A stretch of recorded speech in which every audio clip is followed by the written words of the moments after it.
wings to the far western horizon, you'd find me in a minute. You're already there waiting. Then I said to myself, oh, he who sees me in the dark, at night I'm immersed in the light. It's a fact. Darkness isn't dark to you. Night and day, darkness and light, they're all the same to you. There's one thought that I had just these last 2 hours that I want to share with you, and that's that your engagement in worship and your engagement in this service will determine your experience. It'll determine your experience with God tonight. See, if you have the expectation, God will meet, He will meet the expectation, but you have to be engaged. You have to engage in worship. You have to say, God, you're so good, and I just want to challenge you guys to just jump in. Tonight's going to be awesome. We're believing God for huge things. It's not about the numbers or how many people here. It's about the God that we serve. He's greater than everything else standing. So I just want to encourage you. He will meet you. He'll find you in the dark, and He'll shine a light on you, like that psalm said. So let's jump in.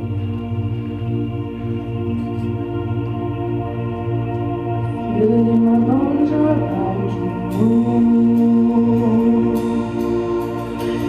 Feeling in your wind are about to ride in. Said that you would pour your spirit out. Said that you would fall on sons and daughters.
Be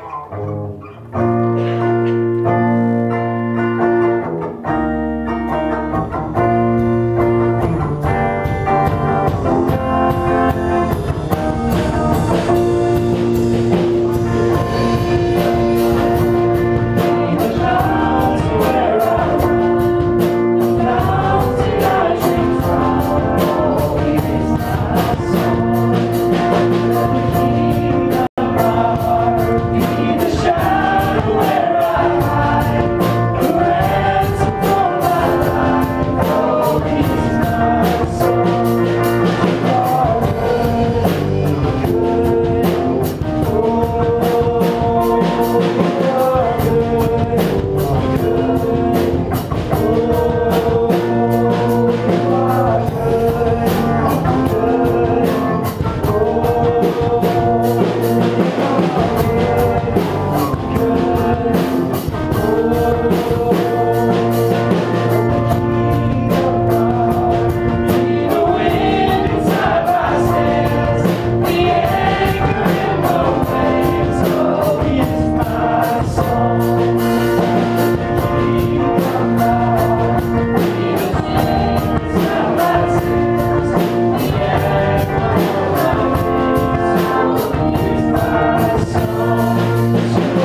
the chorus. So let's go back into that chorus. Come on. In the name of Jesus, there is power in the name of Jesus. Come on, do you believe that? Do you believe that? Come on. In the name of Jesus, break every chain, break every chain, break every chain, break every chain, break every chain, break every chain.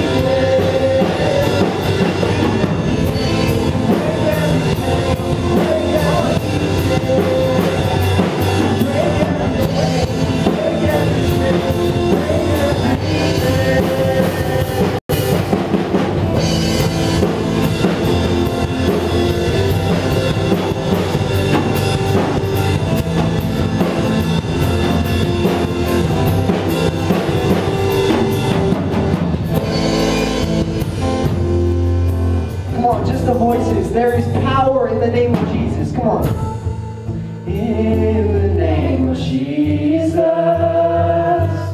there is power. In the name of Jesus,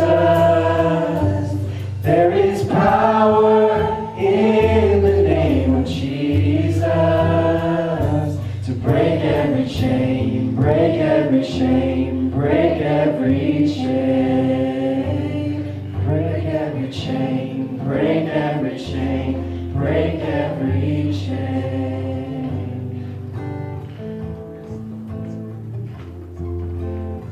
Well, if you believe it tonight, this is what I want you to do. Take both hands, put them straight up in the air.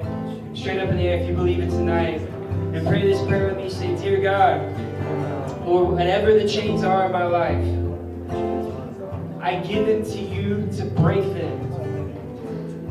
So Spirit, come. Speak to us. Break the chains in our lives. And have your way tonight. In Jesus' name. Amen. Amen. You may be seated. Thanks, guys. I'm going to switch. I'm on speaker now. How's everybody doing? Good. All right. Yeah, you do. Break the chains. All right, so here's the thing, right? Everything is better when you're with other people, right? Like think about this. Think about this. All your best stories, every single one of them, probably like happened when you were with someone else, right? Like, so think about your favorite memory. Just close your eyes with me for a sec. Just close your eyes. Just get in that space, that comfy space, feeling the nice, cushy chair. Think about your best memory. Like, who were you with? Were you by yourself? Right? So, like, most of us, you can open your eyes now. That was fun.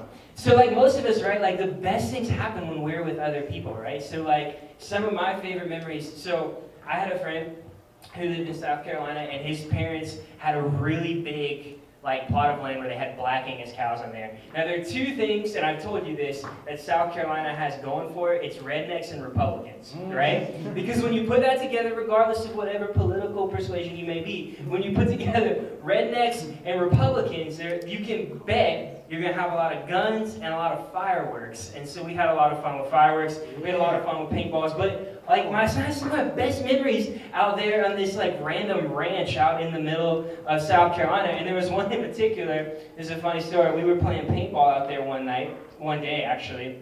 And I wasn't feeling that great, so I kind of taken myself out of the game, and I was kind of in the area where you, so if you ever play paintball, when you get shot, like you go to this place so people quit shooting you. So I was in that place, right? And I look over, and my friend, his name was Huskins. Huskins was a really funny guy. He was coming up the thing, and he was just kind of like limping a little bit. Man, did like someone shoot you? He goes, no, man, I got this electric fence down there, because, you know, Huskins is from North Carolina. No, man, I got this electric fence down there, and I went and I slid with my paintball gun to like try to shoot this guy, and then, man, I looked up and I slid right into that electric fence, and it shot me. I mean, this is the thing that's like meant to keep cattle within this, and it had just shocked my friend. So one of my favorite memories, and it was a memory with Huskins, right? So another one of my favorite memories, there was, trying to think of ones I can tell. There was one where, no, so like, some of my favorite memories were just playing like sand volleyball at Lee with my friends, or like doing this or doing that, or like they have to do with sports. But even me, like, so like, I am naturally an introverted person. And that doesn't mean that I don't like people per se. What it means is that I get my energy from being alone. So like being with you guys is awesome. I love it. It's so much fun. But it wears me out because people generally wear me out. So that means that there comes a point where I'm like, okay, I love you, but I need to go over here because I'm getting a little cranky and I need to just like, and it's nothing personal, right? It's me. It's not you. It's me. But so I'm naturally introverted, which means that when I need to recharge my batteries, instead of like hanging out with people, I have to go like just sit in a dark room or like go on a hike or just something where I don't have to talk and where people aren't. But even me, like that, and some of you are probably, I know some of you are like that too. But even me, even I, my best memories are with other people because I love to be around other people. I love to be around people I like. Yeah. I'm sure many of you do as well. But here's like the flip side of that, right? So when I was a kid, like I had this crazy, just ridiculously strong fear of being alone.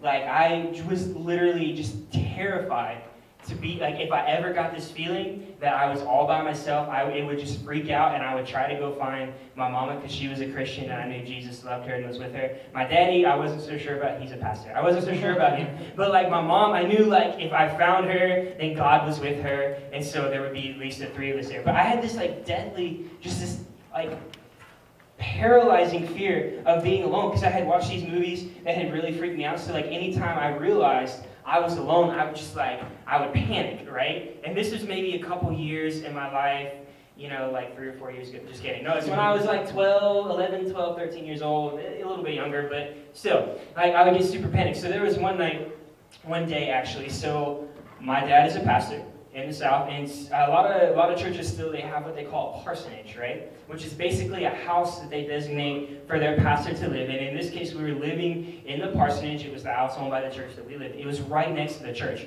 So literally there was like my house, our driveway, and the church building.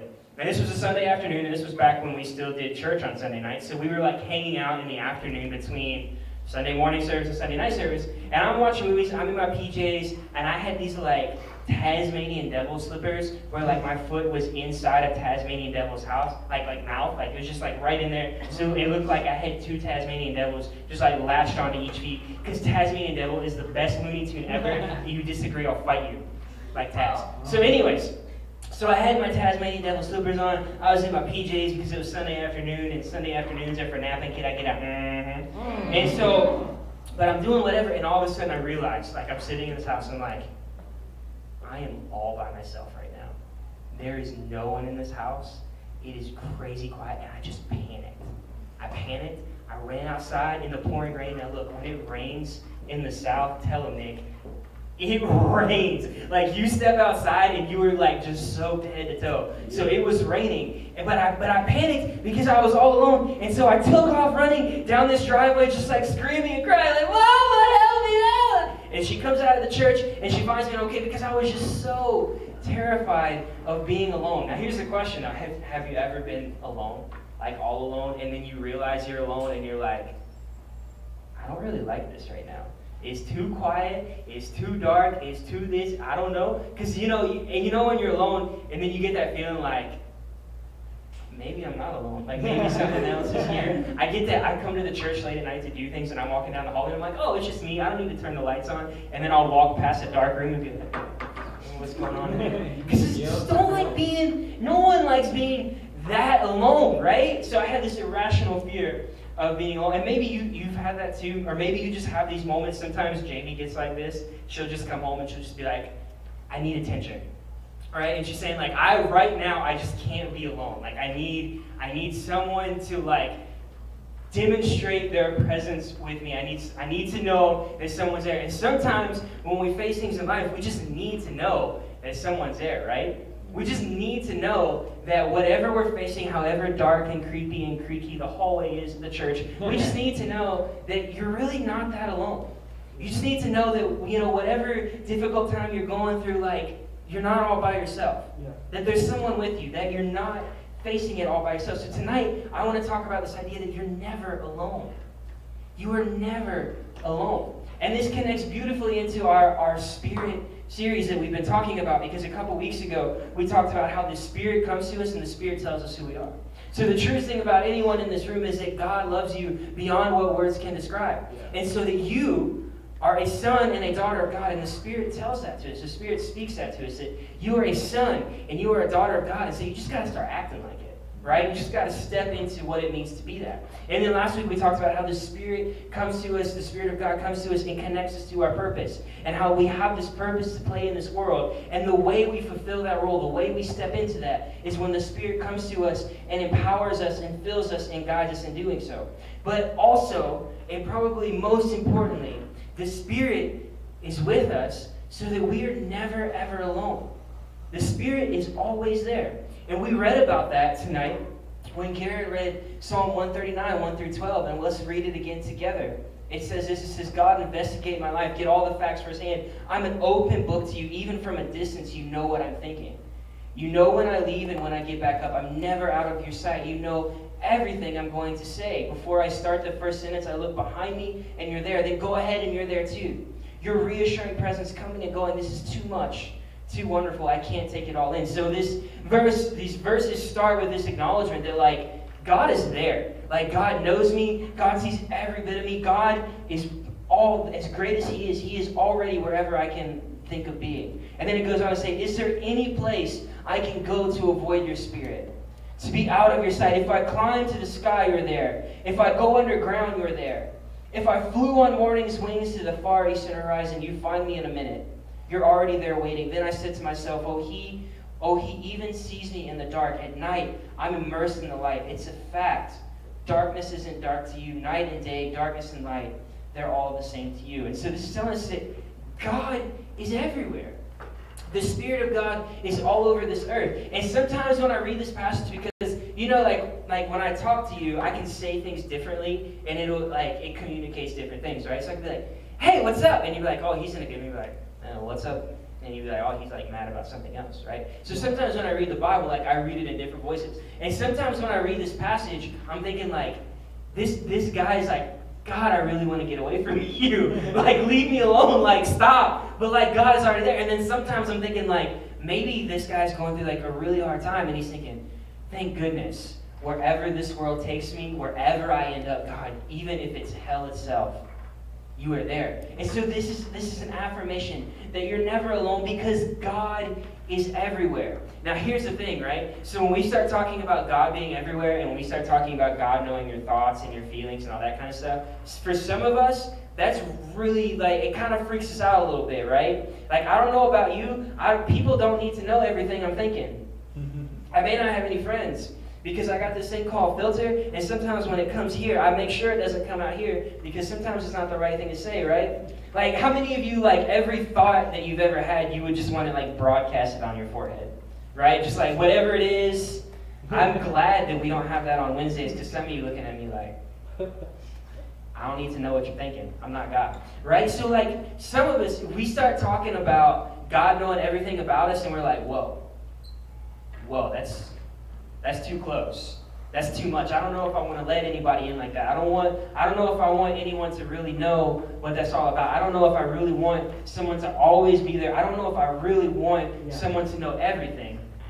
But that's because of fear. It's because we have this picture of God that He's ready to judge us. We have this picture of God that He's ready to just find something wrong so that He can be mad and give us what we think we got coming.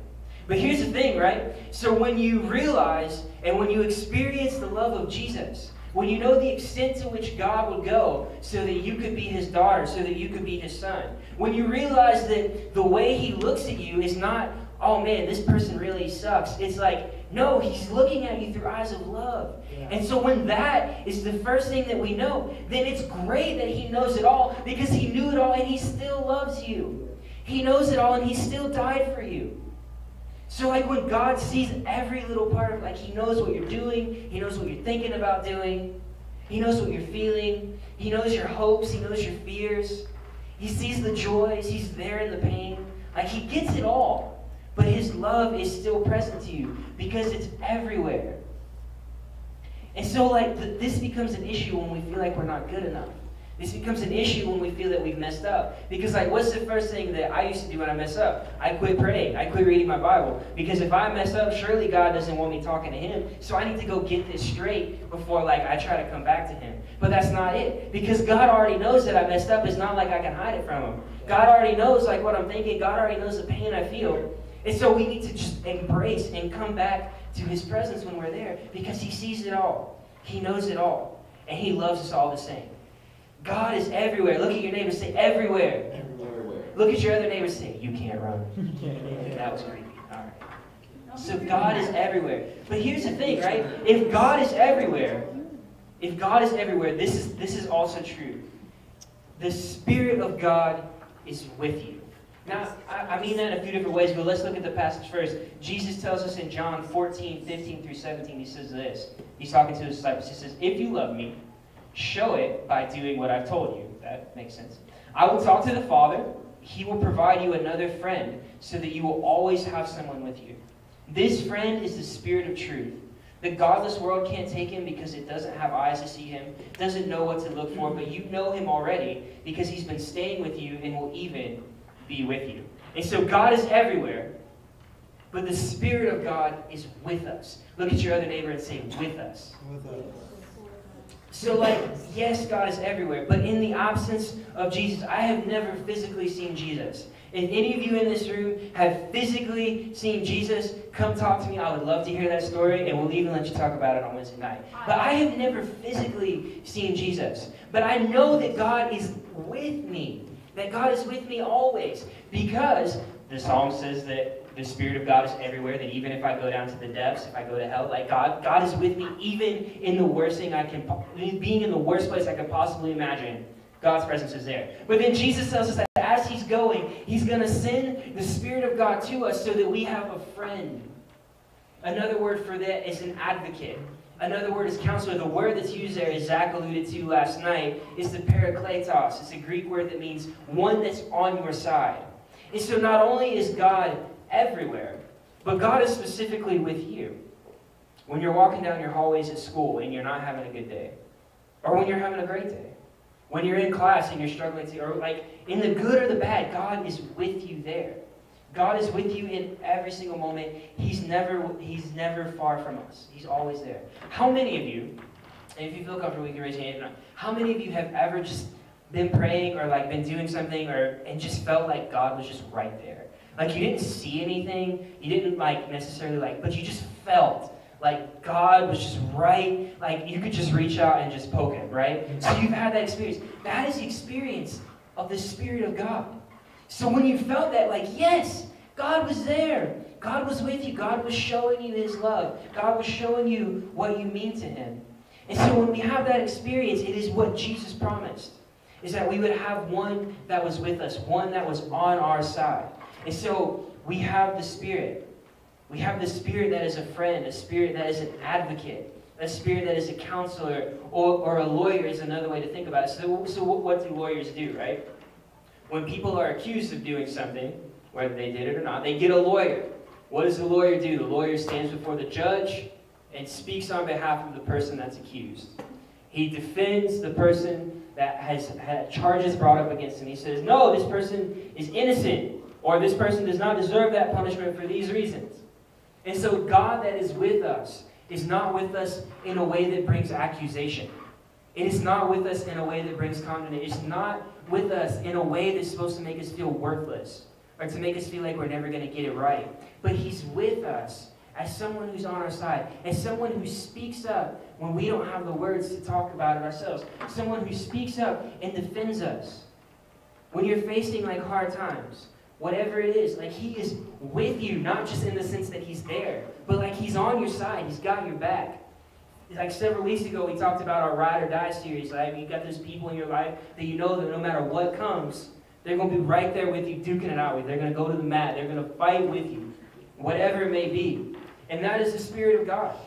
He's not just with you in that he is there, but he is with you. He's on your side. He loves you. And he's going to help you and wants to be there with you through everything that you face.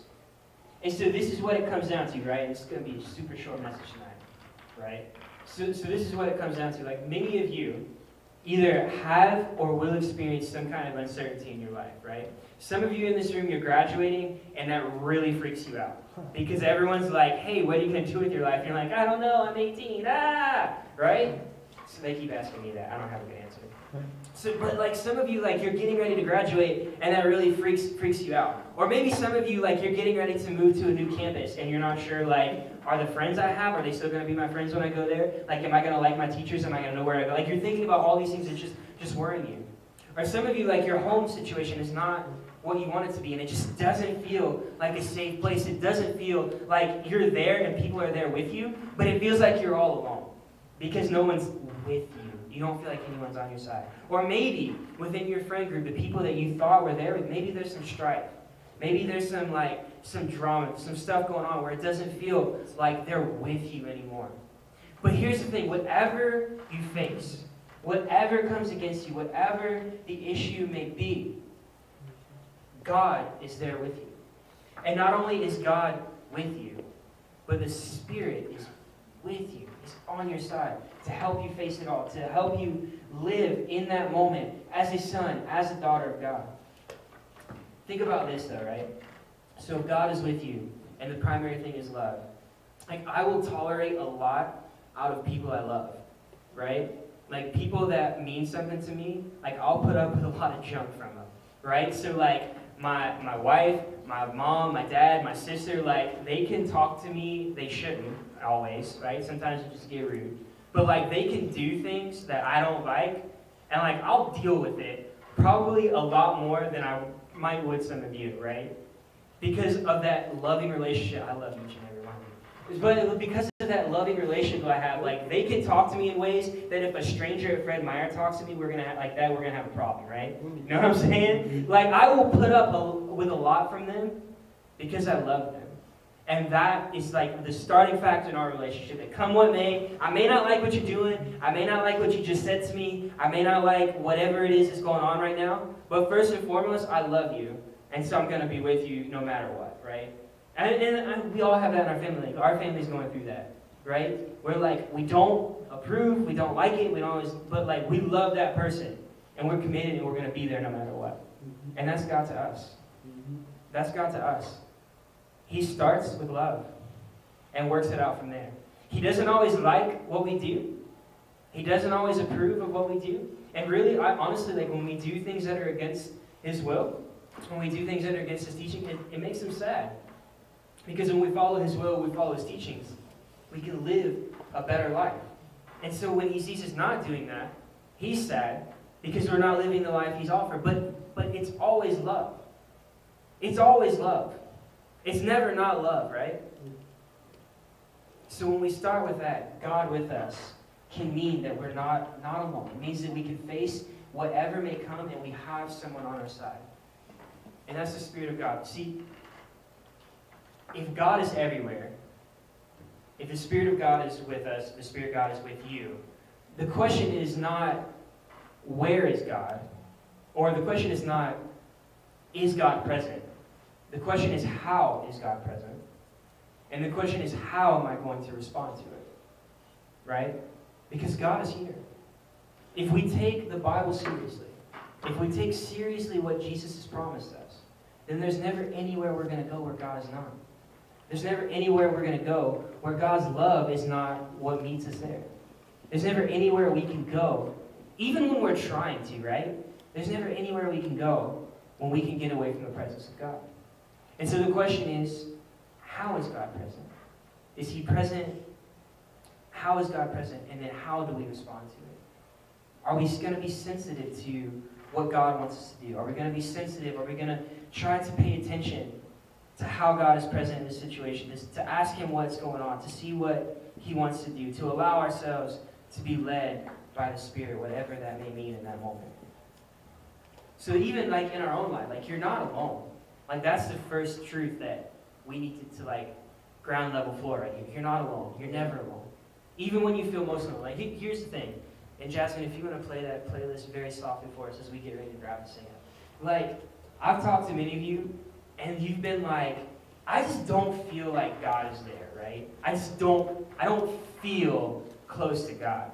And I've been there, and that stinks, right? That is an awful, like, to feel like you're distant or far away from God, like that's just a tough place to be, right? Because you don't feel like you're doing anything right or anything like that. But here's the truth that the Bible gives us, is you're not alone. Even when you feel alone, you're never actually alone. Because the Spirit of God is there present with you. The Spirit of God is there to move in your life. The Spirit of God is there with you, facing whatever it is that's coming up. And so, you're not alone. And so we have to train ourselves, and we have to ask God to show us, God, how are you here? And how do you want us to respond? So I'm going to ask everyone to stand with me as we go into our close. And as is our custom here, I want you to find a person, place, or space. But tonight, I feel like we really need to find a person, right? Yeah. We need to find a person we can talk to or pray with. Because here's the thing, right? So like when I come to you and I'm like, hey, like Garen, I just really don't feel like God is with me. Garen can be like, hey man, God's with you. You may not be feeling it, but that's the truth. Like the Bible tells us, it's a promise of Jesus. You can bank on it. God is with you. And I need to hear that. And so tonight, I want you to find a person to pray with or to talk to process this. We can respond to these questions. Have you ever felt alone? What was that experience like? How do you feel about the fact that the Spirit's always? And pray together. Pray that the Spirit would show us the way He's with us. That the Spirit would lead us in the rest of our lives. And so tonight, like let's find a person to talk to. Your neighbor, guys, girls, find someone to talk to. No one alone tonight. And let's respond to these questions together.